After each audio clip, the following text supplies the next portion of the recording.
Hello pong muli mga kababayan, nagbabalik pong muli ang inyong katambay, si Katambay Manong po. Samahan nyo po muli, magkomento po, samahan nyo po at meron po tayo kukomentuhan bago po tayo mag-umpisa.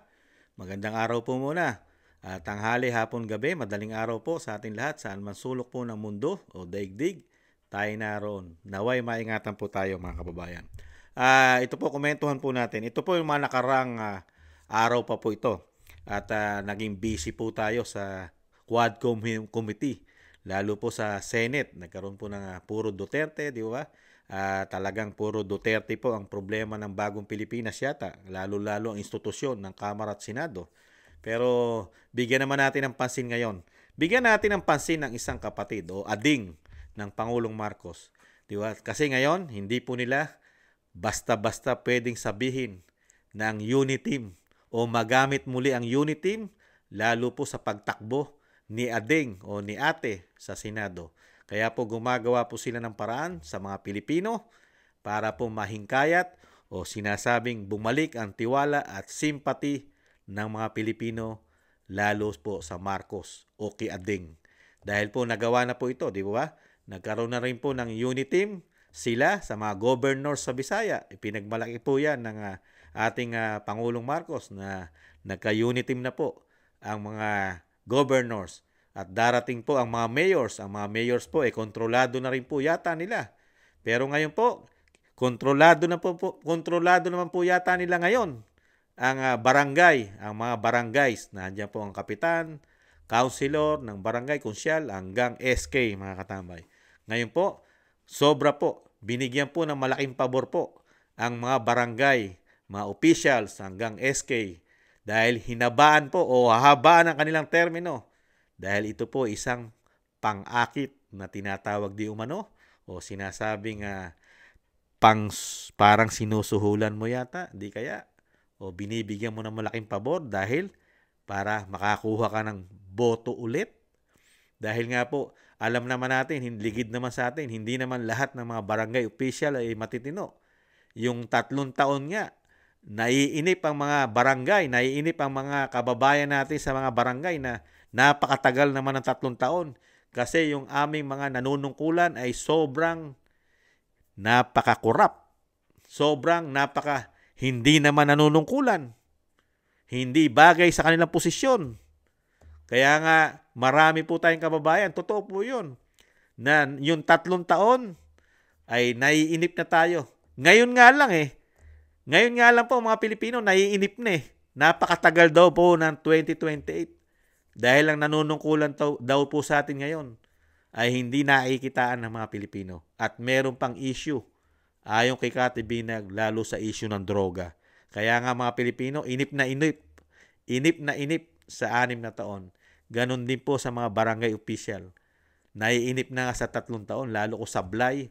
Kasi sa totoo lang, di po ba, kung matino po ang opisyal, kahit ilang termino yan, babalik yan, magugustuhan po ng Pilipino yan.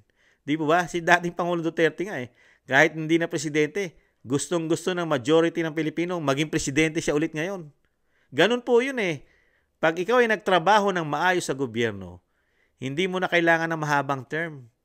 Kahit maiksing term, tao na mismo magsasabi sa'yo. Tao na mismo ang magpapanalo sa'yo. Hindi po ang pagpapahaba ng termino. Pero dito po, ayan po, ang proyekto po o sinasabing maipagmamalaki ng isang senadora, imbis na ang trabahuhin po ng senadora, yung sinasabing ay may solusyon, ang dapat trabahuhin, yung problema natin sa ekonomiya, lalo sa kawalan ng trabaho, yung problema natin sa nagtataas ang bilihin, ay may solusyon. Pero ang sinilusyonan, taong gobyerno mga katambay. Taong gobyerno ang nasolusyonan ng ay may solusyon. Hindi ang taong bayan. Pakinggan po natin. Suot ko pa ang dati kong t-shirt. Dito kasi nagsimula ang pag-ibig ko sa serbisyo publiko na sa halos 5 dekada, parang forever na ata talaga. Nung ako ang national chairman ng Kabataang Barangay, nakita ko ang sakripisyo ng ating mga opisyal sa mga purok, sa sitio, sa barangay. Sila ang tunay na mga bayani natin sa ating pamahalaan, mga kapitan, kagawad, kabataan na walang sawang nagtatrabaho araw-gabi kahit kulang ang suporta at pondo. Sa totoo lang, sa dinami-dami ng ating mga pinapasang batas, halos lahat bumabagsak sa barangay para sa implementasyon. Sila na ang nagpapatupad ng national programs. Sila pa rin ang abala sa mga lokal na responsibilidad. Sobra na sa trabaho pero kulang sa pondo. Nasususpindi pa kapag may bulilyaso sa implementasyon, arestado pa nung panahon ng COVID kapag may nangyari na labag sa mga protokol. Samantalang malaki ang bahagi ng budget para sa kanila, sana nasusunog lang naman itong budget sa dami at sa dalas ng eleksyon. In the immortal words of the great American president, Thomas Jefferson, municipal corporations are small republics from which the great one derives its strength. Ito na po ang barangay, a small republic indeed. As a way to strengthen local government units, local autonomy is ensured by Section 25, Article 2 of the Constitution. However, it's often taken for granted that the barangay, the basic political subdivision in the country, is also a local government unit, much like the cities, municipalities, and provinces.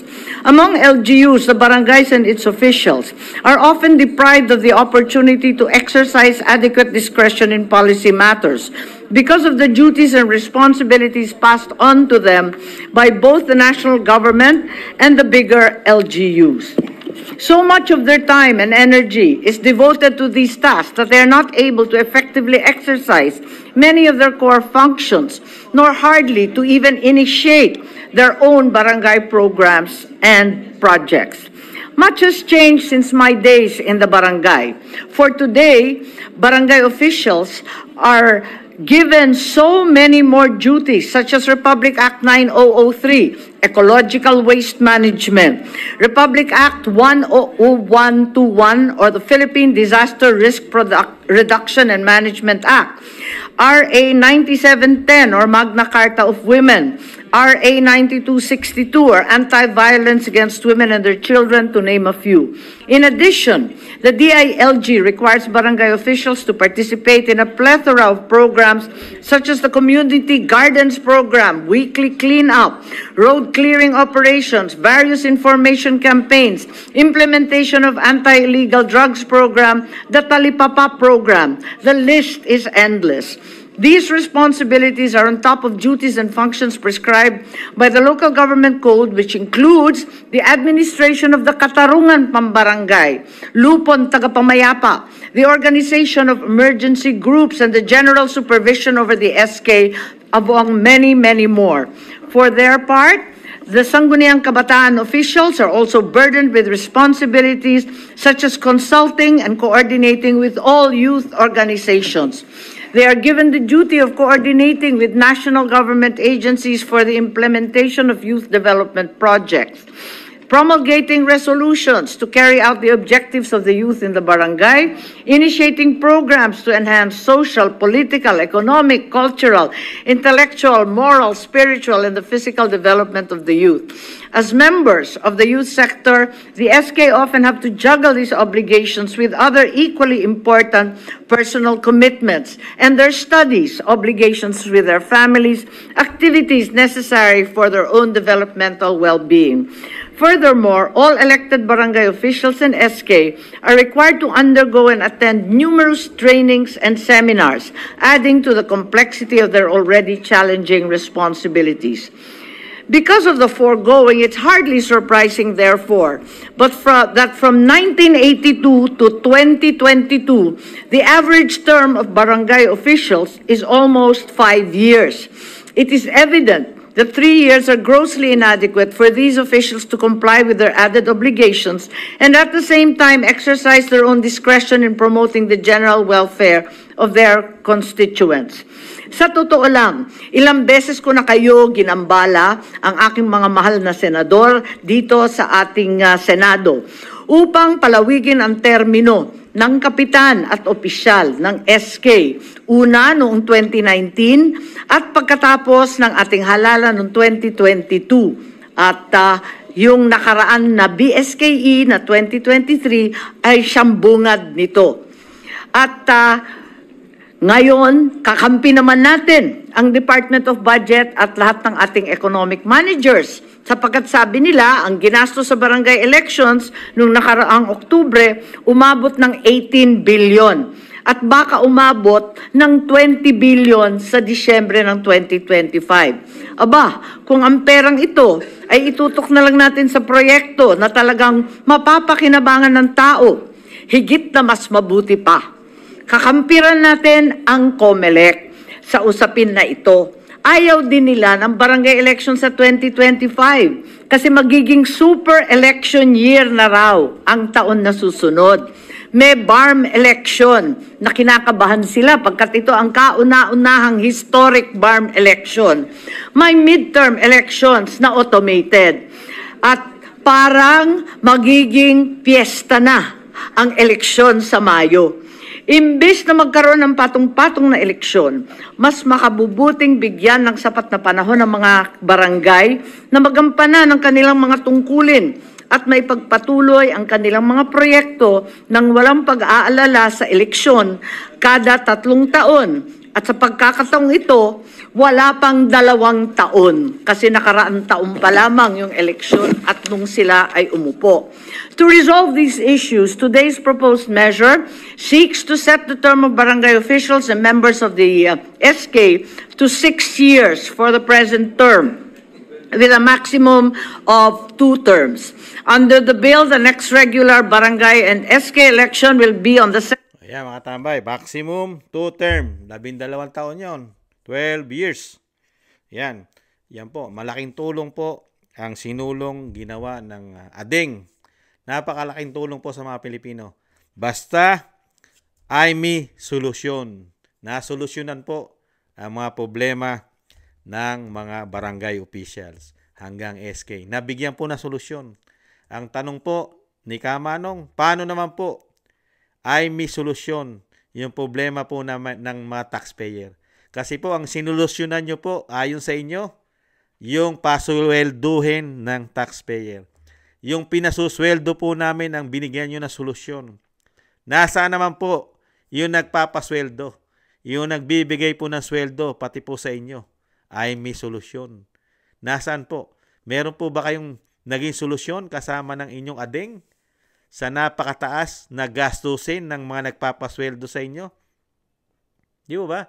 Bilihin at may solusyon din po ba kayo sa kawalan at kakaunting trabaho sa ating bansa? Karamihan pa ng mga Pilipino ngayon, ginagawa ng trabaho yata ang pagbebenta na naman ng droga sa hirap ng buhay. Ay may solusyon. At sa kakarampot na kita ng mga taxpayer, ay may solusyon. Ganun po ba? Ngayon, ang sinolusyonan natin, trabahante. Trabahante po ito mga barangay official, ang nasolusyonan ng senadora. Pero yung mga problema ng mga taxpayer, wala pa kaming nakikitang solusyon sa administrasyon po na inyong ADING at mismong sa inyo. Wala pong solusyon maliban po sa ayuda at kadiwa. Napakaganda po ng mga solusyon ng bagong Pilipinas. Ipinagmamalaki po ng Senadora Amy Marcos ang kanyang achievement sa mga Pilipino. Isa pong malaking achievement po para sa mga politiko, hindi para sa mga Pilipino. Pilipino rin naman ang mga politiko. Kaya lang, hindi po mga private citizen ito Gobyerno po ito. Kumukuha po ng sweldo ito sa mga Pilipino. Pero mas priority po ng may solusyon ang mga politiko. Kaya nga po sinasabi nga ni Kamanong, napakarami pong korap na mga kapitan din sa ating bansa. Real talk. Tapos ngayon, hinabaan mo pa ang termino. Dahil sa sinasabi mo makakatipid. Paano makakatipid si Juan de la Cruz? Kung mananatili ng 6 na taon yung korap, mas malaki pa ang mawawala sa Pilipino dahil nga korap. Gaano karami ang makukurap no sa 6 na taon? Samantalang pwede naman pigilin at pugsain sa loob lang ng 3 taon. Di po ba? Para po tayong kumuha o gumawa lang ng isang batas na pinukpok po sa ulo ni Juan de la Cruz. Lalo yung mga barangay official ngayon. Karamihan po. Meron po nagagamit pa po ang pera sa droga. Di po ba? Nagiging politiko dahil ang ating bansa ngayon ay magiging politiko ka lang dahil nga puro vote buying po ang nangyayari sa ating bansa yata. Di ba? Pagka may pera ka, isang damo ka lang pera mo, mananalo ka kahit barangay official. Dahil pati sa barangay official, gumagamit na rin po ng malalaking pera para lang manalo. Di ba? Dahil karamihan po ngayon, puro pera-pera. Tapos, hindi naman po maglilingkod. Dahil nga po, paano maglilingkod ang isang barangay official kung ito'y namili ng boto? Sige nga. Paglilingkuran niya lang sarili niya. Real talk. Dahil bayad namili siya Di ba? Kaya wag mo asahang maglingkod ng tama yan. Dahil una-una, binayaran ng Pilipino. Kaya nakakalungkot lang po. Mas priority pa ang mga barangay official kaysa sa napakalaking problema ng mga Pilipino. Di po ba? Yun lang mga sinasabing mga nagdaang bagyo natin. Naghihirap po ang ating mga kababayan. Kulang na kulang, nananawagan na ang inyong ading. Humihingi na ng tulong sa mga ordinaryong Pilipino, sa mga negosyante. Dahil kinakapos na po, lalo sa pondo. Sinasabi po. Di po ba? Itong mga nakaraang araw, pinahayag na kulang na, wala na tayong pondo ng mga assistance. At kailangan nang gumawa ng bagong budget para doon. Di po ba? Tapos ang mga solusyon natin, ibang klase. Ibang klase. Sa hirap ng buhay, ang bibigay sa iyong solusyon, parte pa ng pamumulitika. Ang solusyong binigay ay siya pa rin ang makikinabang yata. Para itong mga politiko ay tumanaw ng utang na loob kay Adeng. Mga tambay, tatanaw ng malaking utang na loob kay Adeng. Di umano. Dahil natulungan niyang pahabain ang mga termino nito. Biruin niyo po nga naman, sigurado na ang boto ni Adeng, ni Ate sa mga politiko, lalo sa mga kapitan. Ilan ang kapitan sa buong Pilipinas? Ilan ang mga councilor o konsyal ng baryo sa buong Pilipinas? Ilan ang SK? Lahat po yan. Tatanaw ng utang na loob dahil pinahaba ang termino. Sigurado na nga naman, may boto ang ay may solusyon. Di kaya? Ganon din po daw sa mga governors. Ang tanong, sa ginawa po nyo yan na batas, paano naman po yung mga may termino na 3 taon? Ganon din po, alam natin. Hinabaan nyo po ang termino ng kapitan. Paano naman po ang mayor? 3 taon lang din po ang mayor. Ang mga congressman, 3 taon din po ang mga representative. Di po ba? Kung hindi nagkakamali ang yung lingkod. Ganon din po yata ang mga governors. Di po ba? Mga bukal. Konsyal ng bayan. Di ba? Puro 3 taon po yata yan kung hindi nagkakamali ang yung lingkod. Paano naman po yan? Baka sa susunod naman ay may solusyon. Kailangan din solusyonan para po makatipid ang taong bayan sa gastos ng halalan. Nakakalungkot. Lahat po ng solusyon ng taong gobyerno natin, lalo po natapos po ang 6 na taon ni ay may solusyon. Ano po ang nahita natin sa ay may solusyon, mga katambay? Yan po. Palawigin po ang kapwa niya politiko. Humaba ang termino. Pero si Juan de la Cruz, ang taxpayer, ang pinagkukunan po nila ng kanilang ginagastos, sinusweldo, kinakain, pinanggagasolina, pinambibigay kikabit. No. Bad words. Huwag kikabit. Dahil wala po mga kabit yan. Pangbili o pangbayad ng mga condominium. Pambili ng mga bahay sa ibang bansa. Pagpapalaki ng mga ari-arian. Ibang ari-arian mga kababayan. Baka sabihin nyo, ari-arian. Ibang ari-arian, mga land, mga lupa, mga asyenda. Huwag nyo sasamahan ng ibang isipin na pagpapalaki ng ari-arian. Kaya po, lalong yayaman si Kapitan. Imbis na 3 taon lang ang gagawin ni Kapitan na pagpapayaman, ngayon, magiging 6 na taon na po yata, mga kababayan, ay may solusyon para po sa mga politiko. Kaya kaya po asahan po natin sa susunod na solusyon ni Amy Solusyon, mga congressman naman, governors, mayors, bokal, konsyal ng bayan, ang magiging 6 na taon. Solusyon. Pero, kay Juan de la Cruz, sa taxpayer, bahala kayo. Kayo na ang gumawa ng solusyon sa buhay nyo. Magtiis kayo sa mahal ng bilihin, magtiis kayo sa mahal ng kuryente, magtiis kayo sa mahal ng gasolina, magtiis kayo sa mahal na panluto o gasol, mahal na itlog, pati itlog mahal na. Pambihira, itlog. Kaya yung mga itlog natin, kailan kaya ito mamamahal? Dahil yung itlog ng manok, mahal na. Joke lang. Muli po mga tambay, napakinggan po natin ang napakagaling na ate o si Ading. Napakaganda po magbigay ng solusyon, mga katambay. Pabor pa. Yung solusyon niya, pumapabor pa sa kanya. Hindi kay Juan de la Cruz. At pabor po sa mga politiko. Hindi sa mga taxpayer. Muli po mga tambay, maraming salamat po sa mga gusto po ng ating maliit na Tambay Makabayan sa YouTube at TikTok. At ganoon din po, nagpapasalamat po ang inyong lingkod sa mga nagko-comment, like, share, and subscribe. Maraming salamat po. At nananatili po kayo at sinasamahan niyo po ang inyong lingkod at hindi pa kayo nagsasawa. Maraming salamat po. Sa muli. Paalam. Bye-bye. Ingatan na ba.